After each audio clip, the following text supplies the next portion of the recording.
Bonsoir à tous, bienvenue dans Plus d'actu. Des retards dans le dépistage du cancer du sein en région bruxelloise lié à une question de budget. C'est ce qui est arrivé il y a quelques jours. Un problème qui a été réglé depuis, mais qui en a inquiété plus d'un dans le monde médical. Alors c'est l'occasion pour nous de nous interroger ce soir sur la prévention en matière de santé. Comment l'améliorer? On a un peu plus de 20 minutes pour en parler avec nos invités. Voilà, des invités que je vais vous présenter tout de suite, en commençant par vous, Nathalie Noël, bonsoir. Bonsoir. Vous êtes directrice générale de Vivalis, c'est l'administration régionale qui coordonne la politique de santé dans la région. Et puis j'ai le plaisir d'accueillir également Emilie van der Stickelen, bonsoir. Vous êtes directrice adjointe du service études aux mutualités libres. Première question pour vous, Nathalie Noël, en matière de dépistage du cancer. On l'a vu, il y a eu cette question de budget qui a posé problème. Est-ce que ça va occasionner beaucoup de retard dans le dépistage du cancer du sein ? Alors l'organisme qui est mandaté par nous pour réaliser les dépistages, en tout cas pour envoyer les invitations au dépistage, s'est engagé à rattraper tout son retard dans les prochaines semaines et prochains mois. Et tous les budgets ont été fixés et prévus pour l'année 2025. Oui, alors est-ce que ça vous a inquiété, ça, Emilie van der Stickelen, qui est tout ce questionnement autour de la possibilité de faire ces dépistages durant cette année? Oui, ça nous a inquiété. Ça nous a inquiété parce qu'on a eu beaucoup de réactions de nos affiliés aussi, assez directement.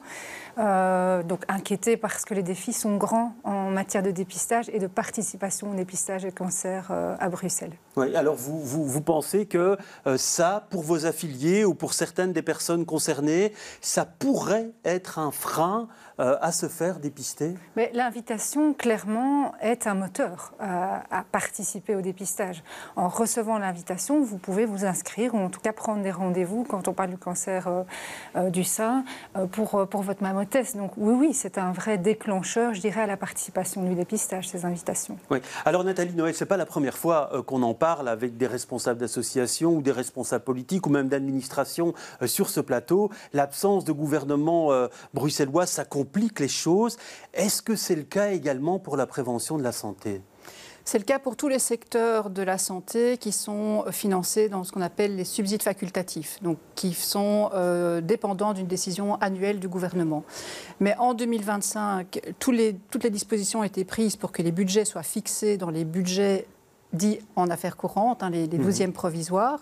Et je comprends complètement l'inquiétude pour les années à suivre, puisqu'il y a une incertitude sur la pérennisation de certains dispositifs. Oui, pour vous, Émilie, à cause de cette absence de gouvernement bruxellois, il manque quoi? Un tableau de bord, en fait, pour les années qui viennent? Oui, clairement, l'absence de gouvernement ampute, je dirais, le travail autour des priorités qui sont nécessaires en matière de santé, très clairement. Et pour les subsides facultatifs, clairement, ça place toute une série d'acteurs, et pas seulement dans le secteur du social ou de la santé, dans l'incertitude, clairement. Ouais, et donc vous avez des inquiétudes sur la prévention de la santé, puisque c'est le thème qui nous occupe. Vous pensez que les politiques menées vont en pâtir dans les années qui viennent? Mais je dirais que la prévention, c'est quand même compliqué, parce que quand on regarde la prévention, on ne regarde pas que Bruxelles. Bruxelles n'est pas exclusivement compétente en matière de prévention et en matière de santé.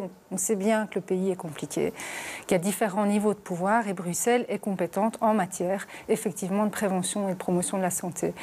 Voilà, donc il y a des leviers d'action à Bruxelles qui peuvent être pris, mais voilà, tout est dans tout, en fait, quelque part. Oui, alors vous avez fait un colloque il y a quelques mois sur la prévention de la santé, et votre constat, finalement, il était assez clair, un bilan négatif en termes de prévention.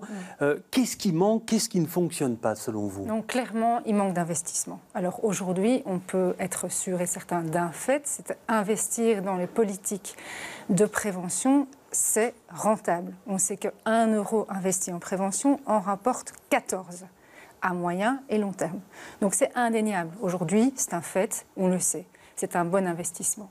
Alors vous allez me dire, mais pourquoi on n'investit pas? On n'investit pas en Belgique ou à Bruxelles plus que ça. Je pense qu'il y a beaucoup de réponses possibles à cette question. Je ne sais pas si on aura le temps aujourd'hui, mais voilà. Et donc, en Belgique, on est un peu à la traîne, clairement. On investit 1,4% du budget de la santé de façon générale est investi en prévention et en promotion de la santé. Ce n'est pas assez. Oui, alors est-ce que vous partagez cet avis, vous qui gérez l'administration? Est-ce qu'il y a un problème de moyens dans les investissements en matière de prévention de la santé? Je partage le fait que la prévention a toujours été le parent pauvre des politiques sanitaires, des politiques de santé. C'est vrai à Bruxelles, mais c'est vrai en Belgique et c'est vrai dans d'autres pays en Europe. Il faut nuancer un tout petit peu le propos et je voudrais introduire une autre notion, c'est que investir dans les politiques de prévention, classiquement, on pense à faire des dépistages, de la vaccination, des informations à la population. Mais ça n'est pas que ça, la prévention en santé. À Bruxelles, la prévention en santé, elle est intimement liée à des déterminants complètement structurels. On ne changera pas l'état de santé de la population bruxelloise si on n'améliore pas le logement, la qualité de l'air, les espaces verts, enfin et évidemment tout le niveau socio-économique de la population. Donc c'est peut-être là que l'investissement aura aussi énormément d'impact sur l'état de santé de la population bruxelloise. Oui. Alors vous demandez aux mutualités libres une augmentation du budget. Qu'est-ce que ça permettrait de faire en plus, très concrètement, pour ceux qui nous regardent? Qu'est-ce qu'il y aurait moyen de développer en plus? En ayant plus de budget, d'abord, une série de choses. Et en fait, c'est toujours aussi une question de choix, parce qu'on ne peut pas tout faire, même si tout d'un coup, on a un budget qui est multiplié, ce serait une bonne nouvelle. Je pense qu'il faut partir d'une chose. Il faut partir ensemble, autour de la table, en discutant au départ des besoins de la population et des données qui existent. Et c'est ce qu'on appelle de la programmation de santé publique. Au départ de ces données et des besoins de santé, on peut établir toute une série de priorités avec une opérationnalisation au travers des régions, au travers des différents niveaux de compétences. Mais quels besoins ne sont pas couverts, selon vous, ou pas assez couverts? Aujourd'hui, oui. En matière de prévention, tout.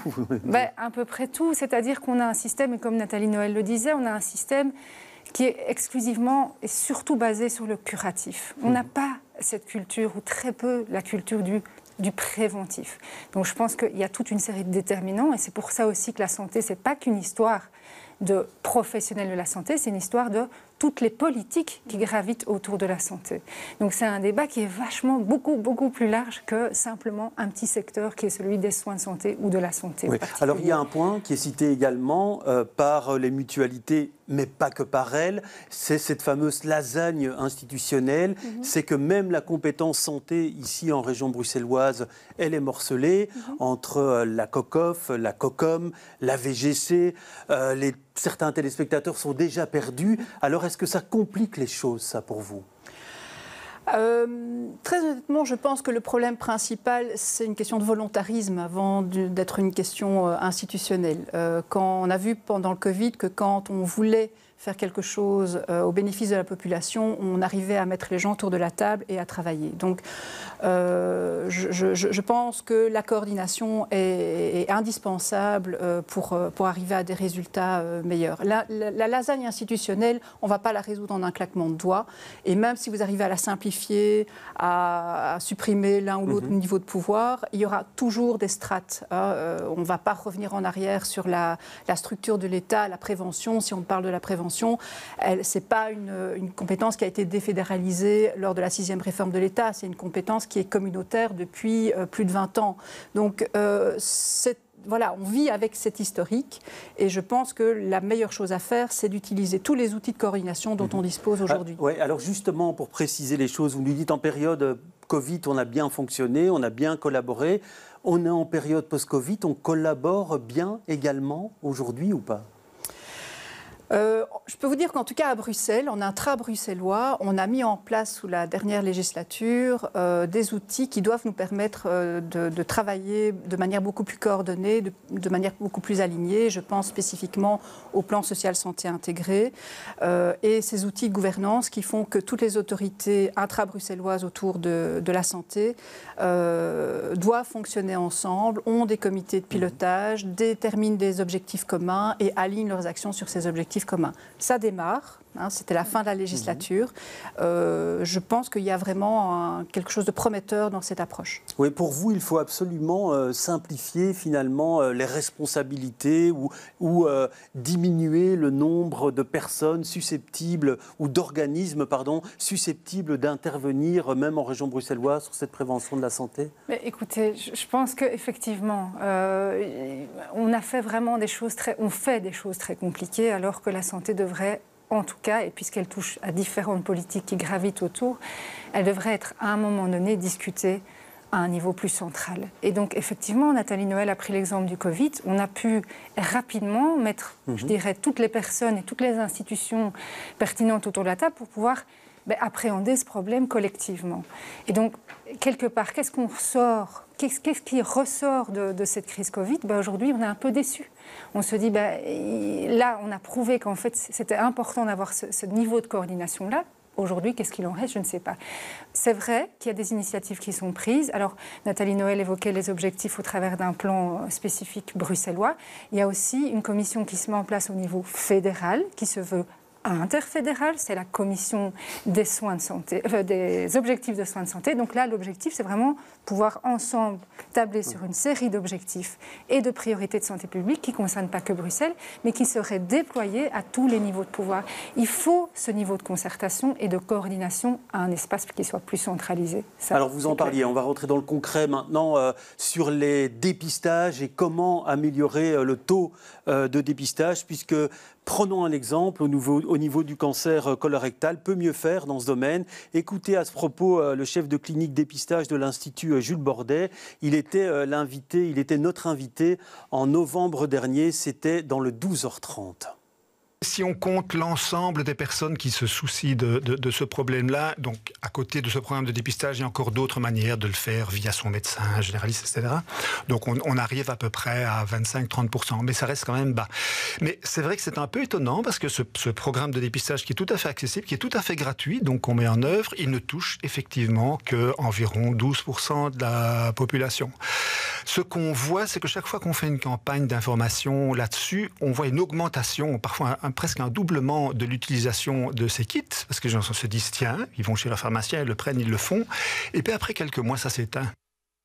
Alors, est-ce que vous pensez que c'est juste un problème d'information ou pas, puisque là, le docteur nous dit quand on fait des campagnes, ça fonctionne. Est-ce que c'est vraiment au niveau des campagnes d'information que le bât blesse ? En tout cas, c'est un levier d'action qui est très clair. On l'a vu, par exemple, pour le mois bleu. Donc, typiquement, le cancer colorectal, on a fait son mois, c'est le mois bleu. Et donc, il y a eu toute une série d'actions menées par les mutualités, notamment Partenamut, qui a fait une campagne pour vraiment investir et justement sensibiliser plus les gens concernés par le dépistage.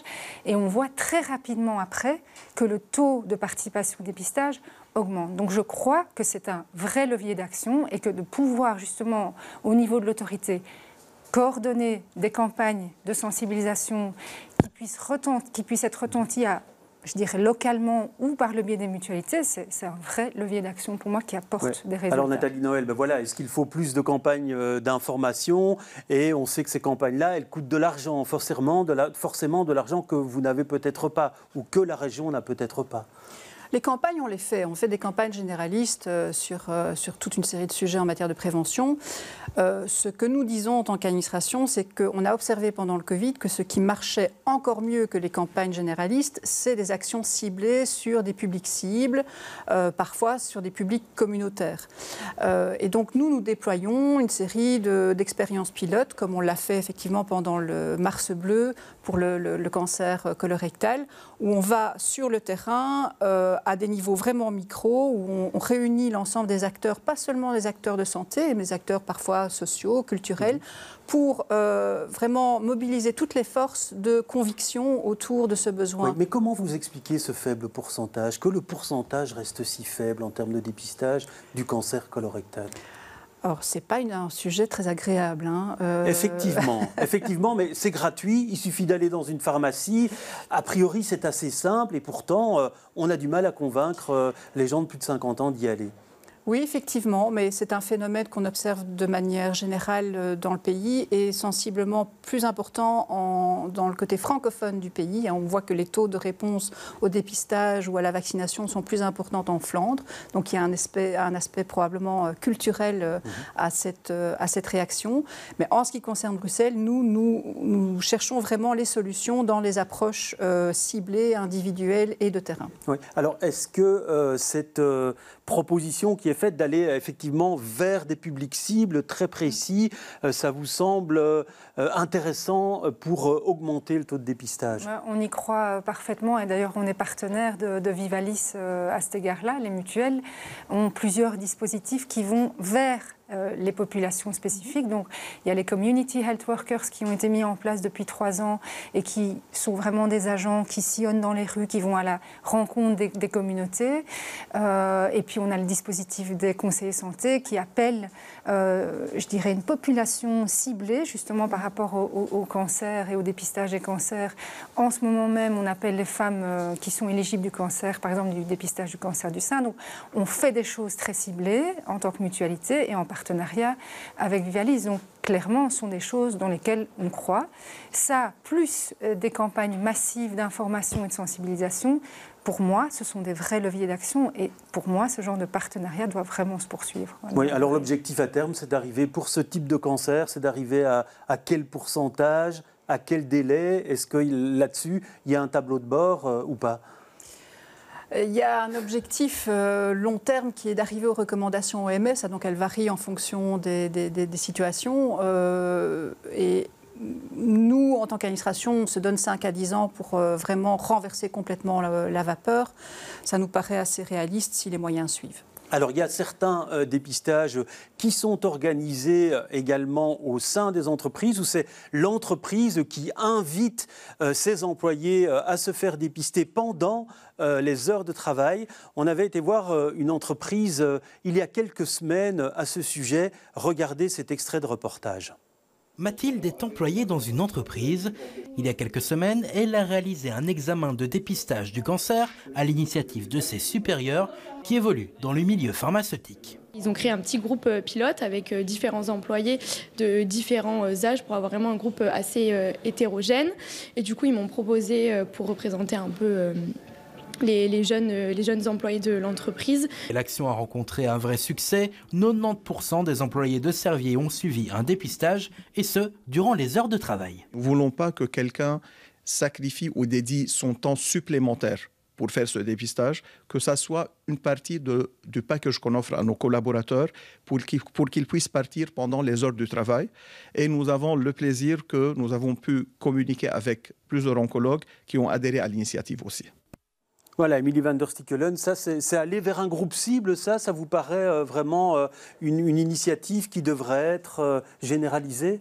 Oui, voilà, là c'est typiquement un exemple où on va sur le milieu de vie des populations, je dirais, éligibles à la prévention. Ça concerne tout le monde, la prévention. C'est un exemple parmi d'autres. Je trouve que, par exemple, le milieu scolaire est aussi une vraie opportunité, là, pour toucher aussi la population. Donc, c'est un très bel exemple, voilà, de vraiment atteindre la population dans son milieu de vie. Oui, alors, atteindre la population dans son milieu de vie, on situe la difficulté, à un moment donné, avec le nombre de personnes en situation vulnérable, ici, en région bruxelloise. J'imagine que ça, c'est un facteur qui vous complique sérieusement la tâche. Oui, et il y a différents degrés de vulnérabilité. Vous pensez probablement au sans-abrisme et à la grande précarité, mais il y a aussi une frange de population qui est dans une situation socio-économique compliquée. On sait qu'on a un Bruxellois sur 4 qui est sous le seuil de pauvreté, et on sait que 16% des Bruxellois reportent des soins, en ce compris des soins de prévention. Oui, et là, comment on fait finalement? On va quitter peut-être le secteur du sans-abrisme, mais pour les personnes vulnérables ou pour les personnes qui ont des difficultés dans la vie de tous les jours, c'est peut-être pas la priorité. Qu'est-ce qu'on peut mettre en place pour aller vers ce public? La stratégie bruxelloise, c'est ce qu'on appelait de territorialiser la santé et de créer créer vraiment un maillage social et sanitaire au plus près des gens dans les quartiers, avec des agents de prévention dont Émilie parlait, avec les bassins de soins, avec les maisons de quartier. Et c'est là-dessus qu'on vise, comptable. C'est d'aller vraiment au plus près des gens avec des personnes qui vont littéralement frapper aux portes et discuter avec les gens sur leur situation de santé. Pour vous, c'est vers ça qu'il faut aller vraiment, aller prendre les gens par la main, quoi, on a envie de dire. Mais je crois que ça doit faire partie d'une stratégie globale et donc c'est un des leviers, je pense, qui fonctionne pour une certaine partie de la population. Il y a le levier aussi, je pense, digital, parce qu'il y a aussi toute une série de la population qui sont, comme on appelle, digitalisées. Donc là aussi, il y a un vrai défi pour Bruxelles, mais aussi en Belgique, c'est d'aller un peu plus loin dans la santé digitale. Oui, alors vous parliez tout à l'heure de la difficulté finalement de mettre en place des politiques de prévention. Parents pauvres, c'est un constat qui est partagé par d'autres spécialistes. Écoutez ce diététicien que nous recevions ici sur le plateau de Plus d'Actu il y a quelques semaines. Je pense que quiconque suit un petit peu l'actualité se rend compte qu'on est dans une société où on en parle tout le temps de curatifs, de comment prendre en charge l'obésité. Et c'est très bien, et il en faut.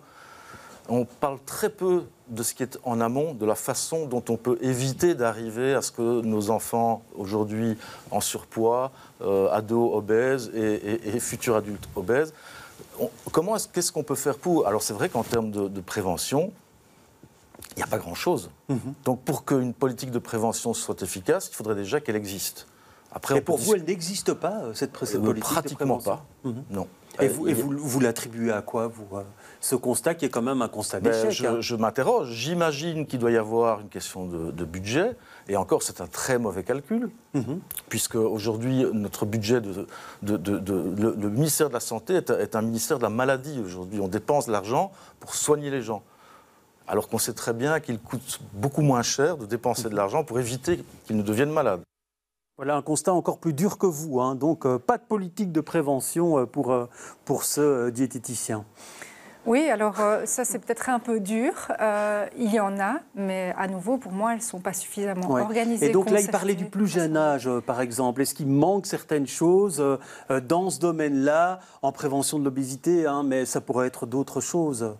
Mais donc là, à nouveau, ça touche, je veux dire, des compétences et des niveaux de compétences différentes. Quand on pense aux enfants, du côté francophone du pays, on voit l'ONE, l'Office de la naissance et de l'enfance, qui est compétent pour une petite partie, par exemple, pour la matière vaccinale chez les enfants. Donc, de nouveau, je pense que c'est toute une série d'acteurs différents qu'il faudrait pouvoir mettre autour de la table et ensemble travailler pour augmenter justement et encourager la prévention et le dépistage et la vaccination, etc. Et donc le milieu scolaire, comme je le disais tout à l'heure, pour moi c'est un vrai milieu de vie où on peut aller toucher là les enfants et leurs parents. Voilà, pour, je dirais aussi culturellement, aller plus loin, enfin, je veux dire faire changer un peu les mentalités et encourager la prévention. Alors c'est vrai que ça existe dans certaines écoles, hein, les collations saines, etc., etc. Mais pour vous, il n'y a pas assez de choses qui sont mises en place? Non, pas assez. Et pas assez structurellement, en fait. Il y a eu beaucoup de projets pilotes, il y a eu beaucoup d'initiatives, mais qui sont à saluer. Mais pourquoi est-ce qu'on ne passe pas à l'étape pérenne des choses? Oui, alors dans vos domaines de compétences, est-ce que les programmes que vous mettez en place manquent de continuité dans le temps? Est-ce que on passe d'un projet pilote qui est abandonné après ou pas? Quelle est votre impression sur le sujet? Je pense que les budgets font qu'on répond souvent à des urgences. Et il y a un aspect dans la prévention dont on n'a peut-être pas encore parlé, c'est la réaction à des démarrages de maladies infectieuses. Donc la vaccination, vous voulez dire, par exemple? Donc, oui, contre laquelle on peut agir avec la vaccination. Mes équipes consacrent énormément de temps à être souvent dans ces situations de crise, dans ces situations d'urgence. Et je vous reprends un exemple pour faire le lien avec avec le milieu scolaire. Quand on a depuis quelques mois ou quelques années des résurgences de rougeole dans des milieux scolaires, nous intervenons avec la communauté française, avec l'ONE, pour essayer de maîtriser les situations, de vacciner. Et c'est l'occasion d'aller vers les parents, d'aller vers leur communauté pour sensibiliser, pour expliquer pourquoi c'est important et de démonter tous les mécanismes de peur, de questionnement, d'inquiétude par rapport à ça. Donc ça, c'est vraiment un très très bon exemple de démarche que l'on peut mener à notre niveau. Oui, alors on est presque au terme de cette émission, il reste 30 secondes. Sur ces questions d'urgence, est-ce que vous avez l'impression que la réponse là est bonne, c'est celle qu'il faut avoir? Non, la politique de prévention, ça ne doit pas être une politique interventionniste. Elle doit être pensée avant la résurgence d'une maladie. Et donc quand on parle d'obésité, on pense à quoi? On pense à l'alimentation saine et à l'activité physique. Ce n'est pas de l'interventionnisme, la prévention, il faut la penser bien avant. Ben voilà, on va en rester là pour ce débat. Merci en tout cas d'avoir débattu sur ce plateau. Plus d'actu, c'est terminé pour ce soir, mais je vous retrouve demain avec beaucoup de plaisir. Très bonne soirée à tous.